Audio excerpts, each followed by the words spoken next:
Миний одоогийн хийж байгаа өдөртмийн ажил маань бол мэдээж улс төрийн шог зураг, political картон, эсвэл editorial картон ч гэж хаяа ярьдаг. Таймчийн шог зураг гэдэг байна шүү дээ. Соёлын гавьяас зүтгэлтэн шог зураач Самандрын цогт баяр. Завхан аймгийн харайц тэрээр улс төр уянгын болон хүүрнэл хошин хэлбрээр уран бүтээлээ туурвдаг чөлөөт уран бүтээлч. Зөв хүнийг сонгох электорат хөдөлгөөний дэмжигч. Электорат гэдэг нэг хөдөлгөөн өрнөд байгаа маань энэ талаар ер нь мэдээлэл байна уу? Сонсноо. Сонсоогүй. Би тэр сонсоогүй. Сонсоогүй. Таныг сүүлийн үед шүү дээ.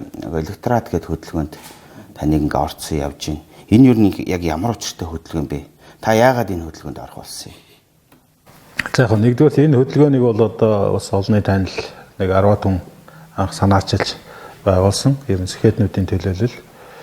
Тэгээд тэр дунд бас миний ойр дотны үзэл бодол нийлдэг найз нөхд манай Баабар Цэндээс ахуулаад би тэг бүгд ер нь таньдаг. Бас л үзэл бодол нийлдэг манай талийнхан гэж үзэж явдаг ийм л хүмүүс. Хүмүүс бас нөгөө сэхэтнүүдийг бас хаяа ярьдаг л да. Одоо нэг талаас нь дүгнэж битгчин байна, үгээ хэлэхгүй байна тий. Тэгээ эднэр хоошоо суугаад хувиа удаад байгаа болохоор энэ орон зайдын хүчтэй сэжэтэй тий. Эсвэл ямар нэгэн бодлоготой ийм одоо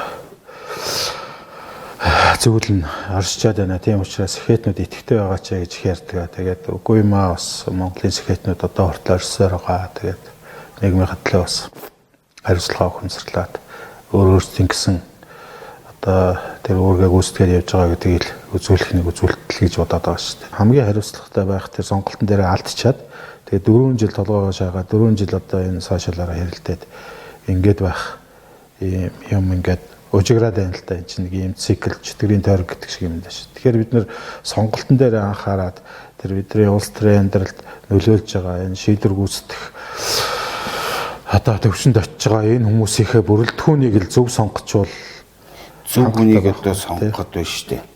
Ямар шалгуур тавих хэвтэй. Их оронч байх хэвтэй юм уу? Эсвэл заавал тэр Харвард төгссөн байх хэвтэй байдаг юм уу? Гол шалгуур нь. Гэхдээ яг одоо нэг үзэл баримтлал гэх юм уу ийм зүйлүүдийг бас ингэж бэлдэж байна л да. Яг энэ өөрөө яг органикаар хөгжиж байгаа нэг ийм одоо хөдөлгөөн байхгүй юу.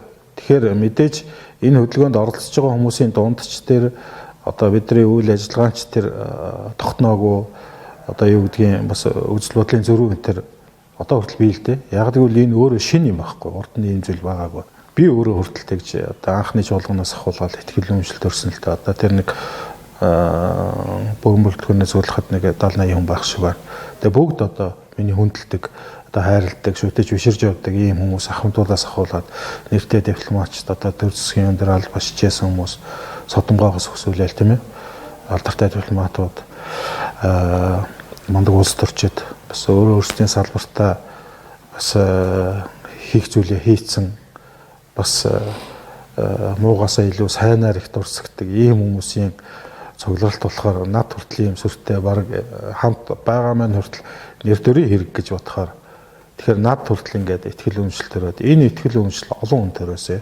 Тэгээд энэ одоо электорат хөдөлгөөний санал болгож байгаа энэ шинэ залуу энэ хүмүүсийг бас өөрсдөө сонгох чиг баримжаанд аваасаа. Өөрөөр хэлбэл тэр сонголтонд нь туслах эрүүл сарвал одоо нөлөөлөх юм уу юу гэх юм санал болгоод. Яг тэгвэл өөрсдөө тэр хүмүүс амьдралынхаа туршид цуглуулсан үн зүйлээрээ риск тавиад тэр хүмүүсийг батлан дааж шээ. За энэ хүн бол үнэхээр эрүүл сарвал сэтгэлгээтэй, өндөр боловсралтай аль нэг намын харьяал гэхээсээ илүү их орно гэж боддог. Тэ? Бас бидний төлөө зөвийг хийчих ийм хүн байна. Ийм хүнийг санал болгож байна. Та бас бодоод үзээрэй гэсэн болохоос биш энийг тулгын шаардаагүй.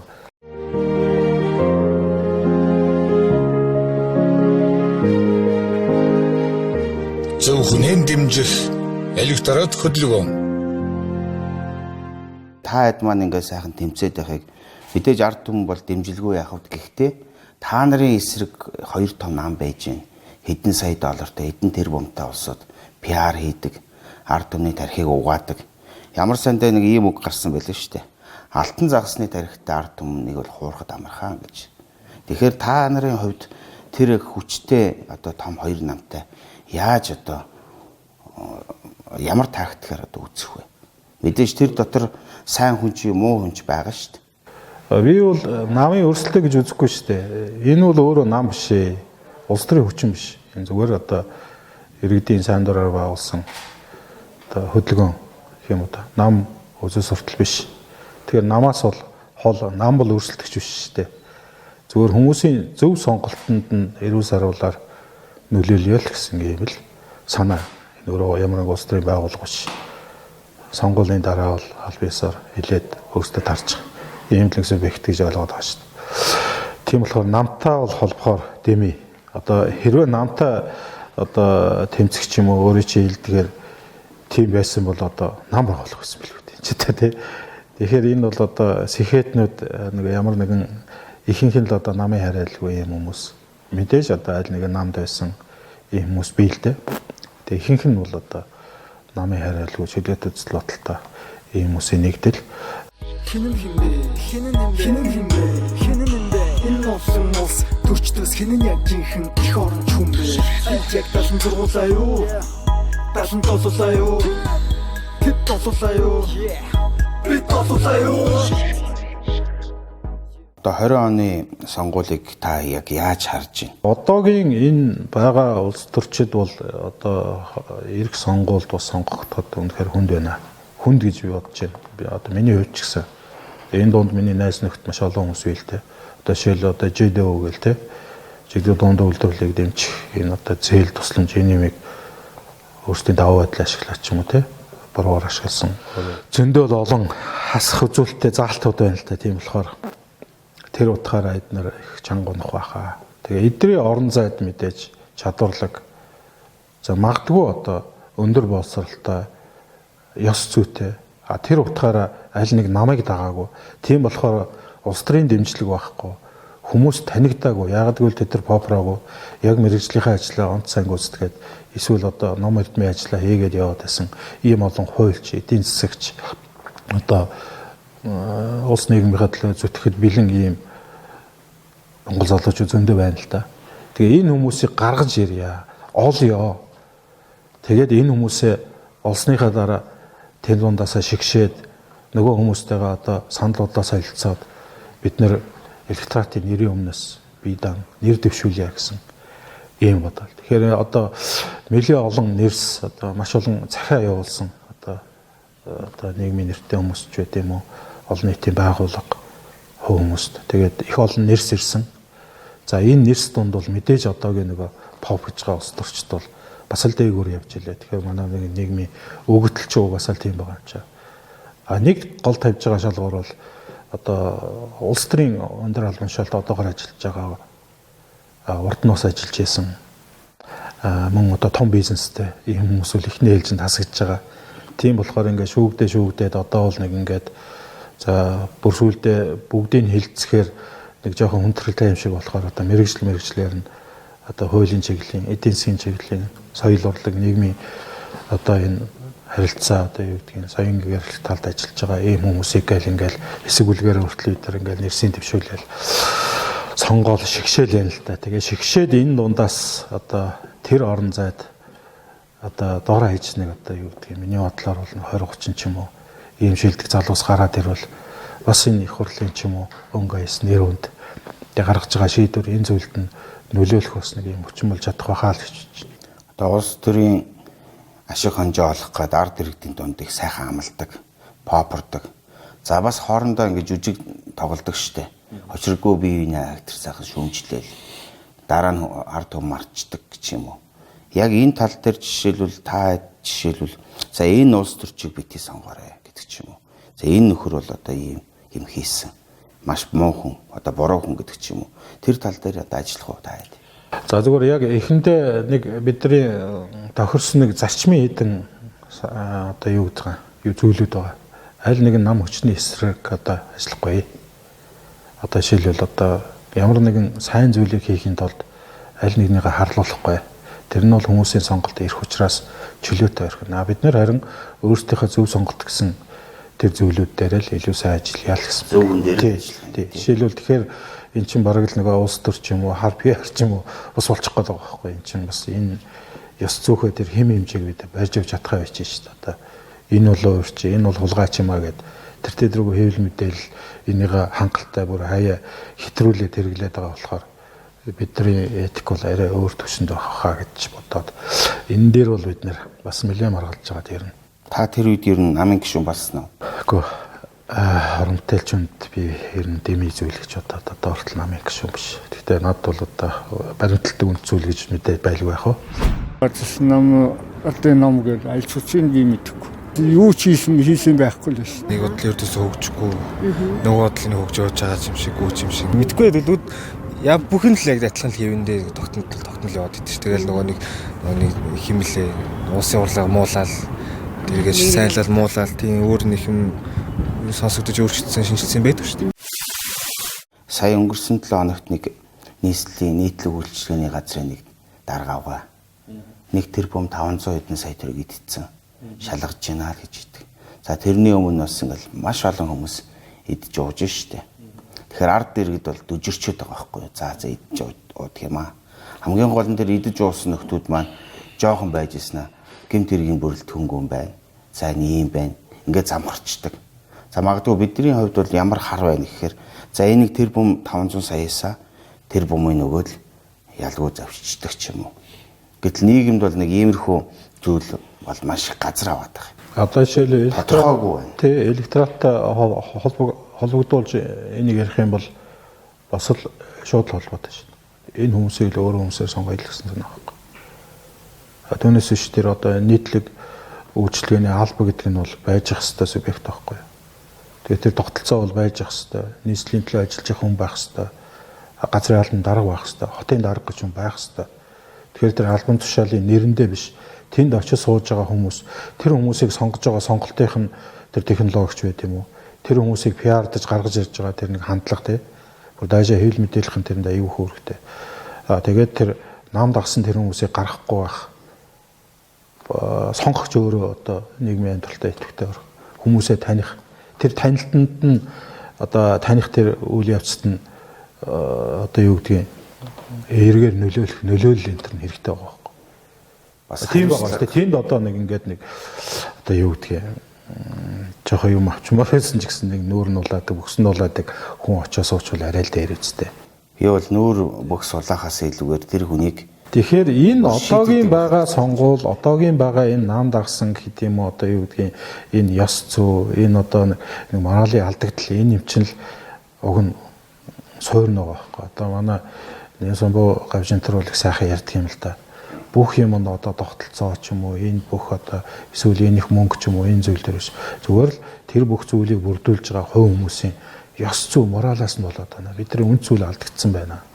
Тэр Япончууд яагаад тэр дэлхийн 2 дугаар дайны дараа ч юм уу одоо тэр их өлсөглөн тэр их одоо Токиогийн аймаг одоо юу гэдгийг төөмөртэй тэгээд тэр 2 удаагийн том цөмийн дайралтж байт юм уу одоо гадны одоо тал талаас нь даарсан энэ яхал тавьчилт тэгээд тэр их дарамт тэгээд тэр үхэл хагцал өлсгөл нь дундуур яаж тэр үнсэн дундаас босч ирсэн гэхээр тэр ёс зүй л байгаа.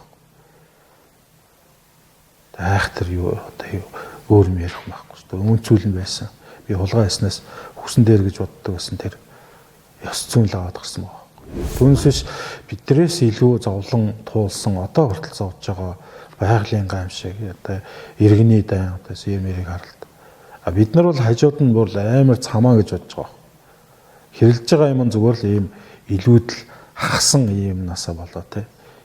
Бүр байдгаараа бүр ингээд бүр өстой бялууртлаа эцснээсээ болж таргалж гин тэрнээсээ болж өвчилж гин өгүүлж гин турах юмсан гэсэн амар хүсэлтэй машин зам нь хагцсан машинтай за хуучин л та өрхөд ихтэй зарим гэхдээ тэрнээсээ болж стрессж байгаа те ямар нэг юм байхгүйгаас юм уу өлснөөс юм уу цангаснаас үхэл хагцлаас эсвэл байгалийн гам шиг хой салхи үерээс биш илүүдлийн цамааны тийм одоо нэг айлын нэг эрх хүүхэд одоо юу гэдгийг те нэг ийм зовлон байгаа даа. Тэгэхээр энэ бол яг үүндээ зовлон уу гэвэл бас бидний фиксэж болохоор зүйл байгаа шүү дээ, тий? Бид нар л ойлгочвол энийг гоё юмаа гэж буйны даачвал гоё болчихоор байдаг байхгүй тийм шүү. Өнөөдрийн Монгол өөрчлөлт сонгуулийн хувьсгал хариуцлаа. Зөв хүнээр дэмжих электорат цаг. Тэр үеийн одоо 30 жилийн өмнө таны зурж исэн зураг, одоогийн нэг шүүмжилж байгаа энэ зураг, энэ хоёрын хооронд юу хэрэг зааг ялгаа байна. Хэр их одоо тийм этик ёс зүй байна. Ялгаа ойлгох юм чинь 30 40 хэдэн жил ч одоо анх миний зураг 1982 онд төвийн хэвлэлд гарч ирсэн. Тухайлбал үнэн сандаа гарч ирсэн. Намын дуураас гинсэн төвийн хэвлэлд. Тоншилдоо гараг үнэн сандаа гарч ирсэн. Та юу шүүмжилж исэн бэ ингээ? Тэр үед хамгийн анхны зураг бол би сайн сандаг. Тэр одоо нөөц болцоо хаа байна гэдэг. Жижигхэн зураг л да өөрхий одоо бидний тэр үеийн сонины хэлгээр нэг пункт гэж ярьдаг. Нэг ийм үед яасан жижигхэн дөрүүлсэн зураг. Тэр нь болохоор одоо нөөц болцоо гэдэг ингээд бүтээсэн ийм зүйл дээр зогсчоод ингээд дурнж байгаа хүн байгаа байхгүй. Айлаас ирэхээр авдраа удалгээ доор нь нөөц болцоо нь байж гин. Тэгэхэд нөгөө нөөц болцоо хаана вэ гэдэг дурандаад зогсож байгаа нэг тийм нөхрийн зураг оюутан багтаа зурж яасан л та. Тэгэл тэр бол яг нөгөө нийтлэхээр нээтгэтэн гэдэг бол нэр төрийн хэрэг. Тухайн үед бол төвийн хэвлэлд одоо тэр цензурыг даваа те хэвлэл утгах зохиол хянах газрын одоо байцаагчд гэж ярьдаг байсан шүү дээ. Одоо галын байцаагч тамга дарддаг зөвшөөрдөг. Утгах зохиолын ажилтан тэр хүмүүсийн гараар гараад тэгээд төрийн төв хэвлэлээр нийтлэгдэн гэдэг бол нөгөө оюутан бацаанд бол том үйл явдал. Тэгээд намайг шог зураг дуртай болоход эргэлт туцалтыг оруулсан тийм чухал бүтээлтэй. Тэгээ мэдээж бол одоо бол хувьсгалын шин чанартай өөрчлөлт гасан. Бидний үзэл бодол, бидний одоо үнд зүйл одоо бидний нийгэм 180 градус эргэцсэн биз дээ. Тэгэхээр одоо би улс төр нийгмийн амьдралд өнөөдөр болж байгаа үйл явдлуудыг шог зургаар тоомлж байна. Тэр унаанаа тэр жирдэл тэр байхгүй. Өнөөдөр болж ирж байгаа трендийг би холбочхоор тэр өөр хүмүүст ялангуяа залуу хүмүүст яг тэгвэл залуучууд одоо юу гэдгийг нөгөө насны л юу л да одоо нэг биеийн цэнгэлийг хөөдгөл ийм одоо антнаар бол үржлийн үеийн шүү дээ. Тэгэхээр тэр чинь нэг инстинктэд дааж явдаг үе нөхгүй.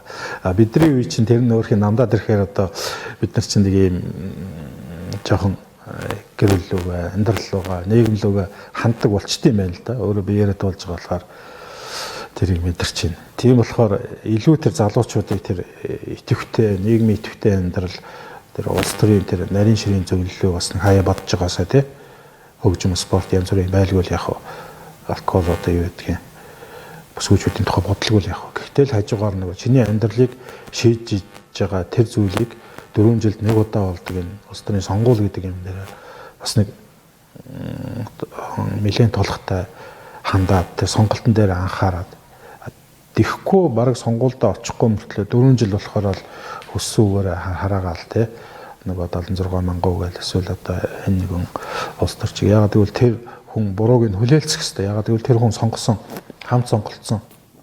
Учираас тэгэхээр ийм эрүүл саруул сонголттой нийгмийн идэвхтэй өндөр боловсралтай сонгогчд байхад бол энэ өөрөө энэ тэр хүмүүсийн сонголтын дээр бүрдэж байгаа энэ засаглал энэ юм чинь бас ахаал эрүүл болох тал руу орох юм болов уу гэж бодоод.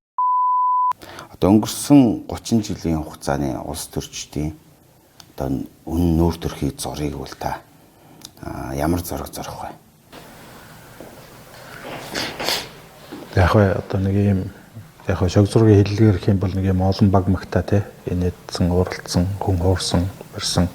Гэтэ яг магадгүй энэ өөрөө би нэг ингээ залуучуудаа ярьж ярихаар янз бүрийн зүйлээр дүрслэх гэж оролддог юм л да.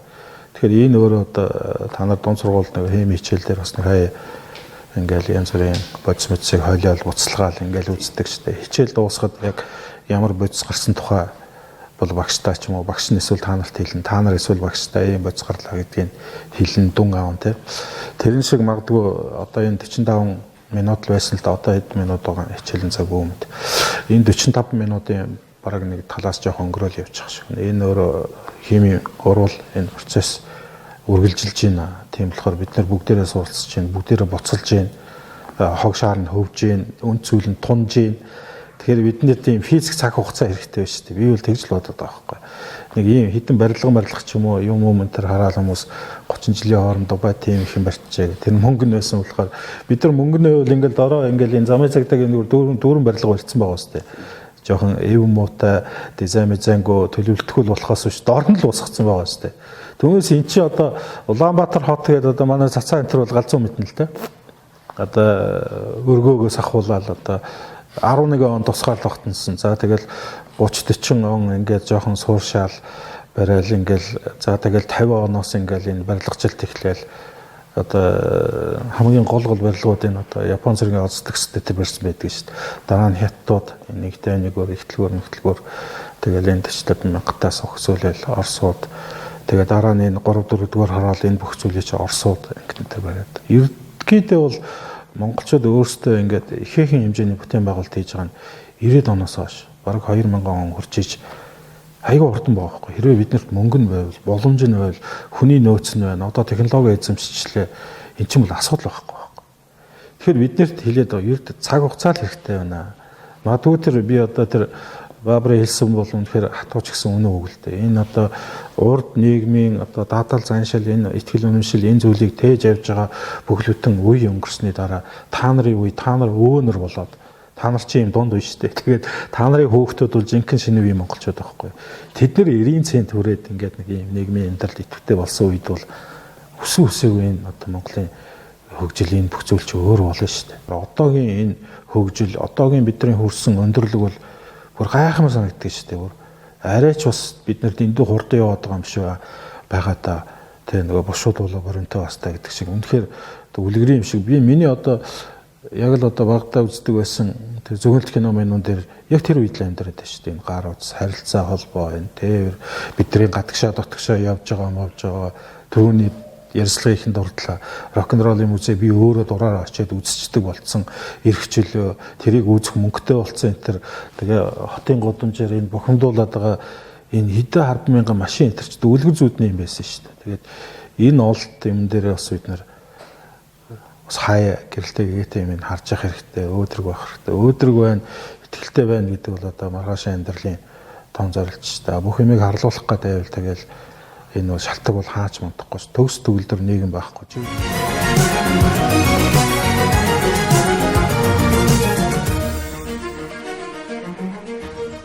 Сүүлийн үед энэ залуучууд гэлтгүй хүмүүс урт юм уншихаа болчиж урт одоо кино ч юм уу үзэхэ болцсон. А таны одоо улс төрийн шог зургийг ингээ харахад бол ерөөсө хүнийг 3 секунд, 5 секунд л зарцуулна. Тэгсэн мөртлөө маш сайн ойлгож авдаг. Тийм болохоор би улс төрийн шог зургийг бол би маш хүчтэй зэвсэг гэж боддتي. Таны одоо сүүлийн уран бүтээлүүдийг үзэж явж байгаа. За, Долгион ах та хоёрын хувьд бол бас хотын соёлгээд маш олон жил ярьж байгаа. Сая Боингийн жагаа сая ярьлаа шүү дээ. Бид нар одоо ингээд сар руу явах юм уу гэд. Та тэгэхэд маш гоё зурцсан байсан. Саран дээр чи агаараа байхгүй юм байл шүү дээ гэд. А гэтэл цаад утгаараа та баг Боингийн жагаагийн баг PR хийгээд өгчөж байгаа юм биш үү? Зүгээр яг утга нь бол яг бид нар нөгөө ийм нүүдэлчтэй нэг харин шин бол нөгөө нэг ийм асуудлаас зогтдаг нүүр тулж нөгөө шийдэл төрдгөө. Ийм түүлс гэх юм уу ийм баг зэрэгсэлтэй их энгийн ач холбогдлогод нөгөө solution гэж ярих юм уу? Шийдэл тэр зүйлээс нөгөө асуудалтай улаанаар тулгаас зогтдаг юм байл. Над ч бас хаяа тийм асуудал цаанаасаа байгаад байдیں۔ Ингээ проблем болохоор унтаад өгдөг ч юм уу те. Ингээл нэг тэрийг шийдэхийг боддгоо те. Эсвэл ингээ тэр шаадаг энэ те. Иргэнсэн хүмүүс ч өөр юм байна. Ингээ тэр асуудлаа бүр шийдсээр хагаад нөгөө нийгэм нөөрөө ингээ төгс төгөлдөр болж эхэлж штэ. Хүний төлөө нийгэм чинь тэр юм байна. А бид нар бол тэр асуудлаа ингэж бүглэрсээр байгаа. Сүүлдээ ингээд хоттоо төгжрээд ингээд бүх проблемын одоо ийм уур бухимдлын нэг ийм бөөгнөрл ийм хаос байдал үүсгэж байдаг штэ. Хотын соёл тий. Тэгээд энэ хувь нөө иргэн хүмүүсүүдийн хувь хүмүүсүүдийн соёл энэ төр бол жоохон темирхүү. Одоо би унагаа хотын хүн л дээ. Намайг хүүхэд тахад бол бид нар одоо хот ч аягүй гоё цэвэрхэн байдаг байсан. Хогшороо хайддаг тий. Орон сууц хүртэл ямар гоё. Өдөр л улсын өмчөөсөн тэгсэн мөртлөө их гоё цэвэрхэн тий. Одоо тэгэхэд хувийн өмч өөрсдийнхөө мөнгөөр орон сууц хүртэл хөдөлж авчаал орон сууцтай цэвэр үзэмжтэй сууж амьдарч чадахгүй шүү дээ. Миний бодлоор бол тэр хүмүүсийг орк ч юм уу соёлгүй байна гэхээс илүү зүгээр тэр хүмүүсээ бид нар анх 50-60 онд яаж соёлжуулаад 80-аад онд хотыг ямар сайхан цэвэр цэмцгэр хотын соёлтой болгож ирсэн. Яг тэрэн шиг ийм соёлын товтлогоо ахаад нэг ийм аян ахаад нэг ийм соён гэрүүлэлт хэрэгтэй гэж байна. Яг гэвэл тэд нар чинь миний л ах トゥ миний хамаатан садан тэр л хүмүүс. Гэхдээ тэр хүмүүсийн буруу биш. Яг гэвэл тэд нар тийм өгөгдөл байгаагүй. Яг гэвэл тэр суманд нь тэр аймагт нь тийм үстэй. ийм нөхцөл байхгүй шүү дээ. За би бол одоо жишээлбэл ингээл хотын гудамжинд ингээд одоо соёлдоо ч юм уу, ичгүүртэй ч юм уу, ёс зүйтэй ч юм уу болоо дасгаа бариад яваад байдаг л да. 22-ын давчаа өнгөрөөл би гараа шийддэг шүү дээ. Тэгэхээр эн чин цаанаа угаасаа тийм л байхгүй. Тэгэхээр энэ хот хүрээ газар өөр дүрэн байна гэдгийг л бид нар ойлголцоол хин нэгэндээ мэдэхгүй нэгэндээ ийдгээр ч юм уу, эвтехнэр ч юм уу жоохон хөөрхөн гомдохгүйгээр шоолол хэлчүүл тэрийг аваад адилхан л ингээл хотын соёлтой хүн болж шүү дээ. Хүнийг юу штэ соёлжуулна ингээд яриад ахлаараа маш их хугацаа алдчих. Ерөөсөө бүр ийм шийдвэр гаргуулах зүгээр юм аа. Та хоттой хог хийж болно. Хөнгөнөр бизнесч болно, хүн дээр бизнесч болно. Ганцхан төлбөрөөл төлчих. Хүн дээр бизнес асуул 100,000, хөнгөнөр бизнес асуул 50,000. Хог хаяул 25,000 гэдэг. Тэгэхээр чи хүн бол эдийн засгаас мөнгнөөсөө салах дурггүй шүү дээ. А гэтэл манайхан чин Хонконг ч юм уу гадаад явхаар чин Хонконгд бол байдаг автобусын дотор тамхи татвал одоо Монгол мөнгөөр сая 500 мянган төгрөгөөр торгодог ч юм уу. Годомжинд бизнесх юм бол тэр чин камердсан цагдаа нар ирээл сая 500 мянгаар торгоно. Бас л их мөнгө шүү дээ. Яа, тэр чин бас нэг юм иргэнсэн, бүртгэлдсэн тэрэндээ контрол тавьж чадах хэмжээний нийгмүүдийн л авж байгаа арга хэмжээ л дээ. Тэгээ бид нар чинь бас хэцүү шүү дээ. Одоо энэ жишээлбэл одоо тийм торгуул тавилаа гэдэг тэр хотын бүх гудамжинд камер тавьж чадахгүй, тэр болгон цагдаа ч юм уу ажиглагч зогсоож чадахгүй гэсэн тэр чинь шийдэж чадах шийдэл биш байхгүй зүгээр бас л нөгөө түрүүний ярьдаг хоосоо яриа шиг чинь болоод өнгө. Тийм болохоор нэгдүгээр тэр торгуулын ямиг бид нэр тэр хашаа машаа ингээ замын голоор ингэж яхаар тэр хашааг нэг хүний тархинд хийчмээр юм шиг санагдаад байгаа байхгүй. Тэр нь бол уг нь бас л хэцүү шүү дээ. Тэрийг монголчууд өөрсдөө хийжсэн туршлага нь байгаа байхгүй. Соёлын давталгаа гэл анх ямар инээдтэй юм шиг сонсож байсан. Манай цэнтта тэрүүгээр бүхлүүд нь ном бичлээ шүү дээ. Бүр ийм хошин өнгөстэй мөртлөө бүр ингээд чигтэйхэн гоё ном бичсэн. Бид нар тэр зүйлийг чинь туулаад амжилтанд хүрсэн байхгүй. Тэрнээсээ л ямар нэгэн том нүүдэл интерес болоод эргээд чөчөд хурцсан байгаа. Эргээд тэр нөгөө хуржсэн амжилтантаа хүрэхэд бол уг нь асуудал байхгүй. Шийд чинь одоо бүгдээр хүсэх хэрэгтэй, тэрэндээ чармаач хэрэгтэй. Магадгүй би одоо сая өнгөрсөн одоо энэ манай Батүлийн үед хот мот чинь арай л өөр болж ирсэн шүү дээ. Тэгэхээр нэгдүгээр нэгнээр зорч болохгүй ч байт юм аа. Автобусны карт март энэ төр чинь үгүй манайхан чадахгүй гэсэн. Одоо ингээл автобусны карт энэ төр чинь бол ингээл явуулсан ба шүү дээ. Жоох хөөгч, имэж, өөч. Тэгээ нэгдүгээр нэгнээр бол ингээл явж болохгүй энэ чинь хүний тархинд орсон. Энд чинь нэг 2-3 жилийн хооронд л болсон процесс шүү дээ. Тэгэхээр бид нэр чадах байхгүй юм. Тэрийг хүсэхгүй байна, хийхгүй байна, хэрэгжүүлэхгүй байна.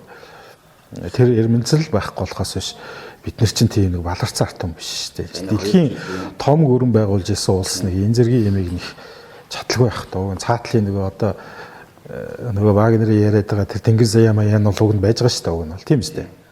Та бол ямар нэгэн ийм буруу зүйлийг их гоё зөөлөн өнцгөөс ер нь бас шог зөрөгтэй чинь холбоотой байх л та. Тэгээ тэр чи одоо надад амар байдаг байхгүй да. Түүнээс би ингээл ус чиг ингээл яагаад байсан бол би өдөөд сэлэн барайл айгуул явж байгаа шүү дээ. Хотгоо зүйлэр чамтай. Монголон байна уу? Чи Монголоо гэл явж байгаа шүү дээ. Тийм үү? Би тийм сэтгцэн өвчтэй болмооргүй шүү дээ. Тийм болохоор энийг намайг ганц балаасансж байгаа юм чинь л энэ шүү дээ. Тийм гоё талаас нь. Манай Хөрбатлантан хэлдэг нэг гоё үг юм л дээ. Тэгээ буруу арсан нөхөнд орцуучаад нарны гэрэл над тэр туслангүй гэж гоншгоноод байдаг. Тэгэхээр та нарны гэрэлд гараа суучгаа. Тэгээ нар бол одоо хэнийг ч ялгалгүй тусд юм аа. Та зүгээр л нардтай гараа сууч. Тэгэхээр биднэрт бол бүгдэнд нь болцоо. Уг нь алган дээр байгаа байхгүй чи хатгачгаар гэдэг байгаа шүү. Тэгээ хатгаж чадахгүй байж ингээд нэг алтан дээр суусан гуйлах чинь гэдэг шиг. Үн цам юм байхгүй. Юун үлсэх мүсэх тэр имэйл тэр дүүрэн цувдаа өмхөр явчих чинь. Сая би хөдөө яваад ирсэн. Хоньны нэг хий чи ямар ч үн байхгүй. Тэгээ зүгээр хайдаг болсон юм байл. Тэгэхээр эн чин бидний өөрсдөөс болоод байна гэдгийг л ойлгож байгаа. Хин нэгэн хулгайч улс төрч ч юм уу тэр бол шалтгаан л да. Тэгэхдээ хамгийн түрүүн бурууг өөрөөсөө хайгаасаа л гэж бодож байгаа. Бусдаас битээ буруу хай. Одоо би найз нарын үгээр ягаад гэвэл би өөрөө гэдэг нь чинь би болчих гээд байна шүү дээ. Манай соогийн хамгийн гоё үг шүү дээ. Бусдаас битээ буруу хай. Өөрөөсөө яг л тийм байгаа. Чи өөрөө залах уу? Чи өөрөө боловсрал аваагүй. Чи өөрөө өдөр болгон хараал хэлдэг заяа. Чи өөрөө бусдыг хүндэлдэг, бусдыг хайрладаг болохоор хорвоо шамд ягч тэгж хандаа шүү дээ. Түүнээс биш бид нар нэг тийм утгаар нь харчвал уг нь ийм цөөхөн хүн тэгээд ийм өргөн дэлгэр нутагт уг нь бол үнэн л дээ тийм үстэй. Тэг ийм их баялагтай. Тэгээд аль аль нь уучраа болохгүй тий. 2020 онд бүгдээрээ улс төрийн муу мухай зүйлийг бас байхгүй болгож зөв хүмүүсээ гаргая гэж нэвтрүүлгээр уриалж байна. Тэгээ танд амжилт хүсье. Баярлалаа. Би бол ямар ч байсан 2002 онд өргөс авсан юм шиг тийм үгөөмөгт ядахтай нэг өвчний намдах нэг юм ядахтай юм болоосаа л гэж хүсэж байна шүү дээ. Өнөөдрийн Монгол өөрчлөлт сонгуулийн хувьсгал хариуцлага зөв хүнэн дэмжих электорат цаг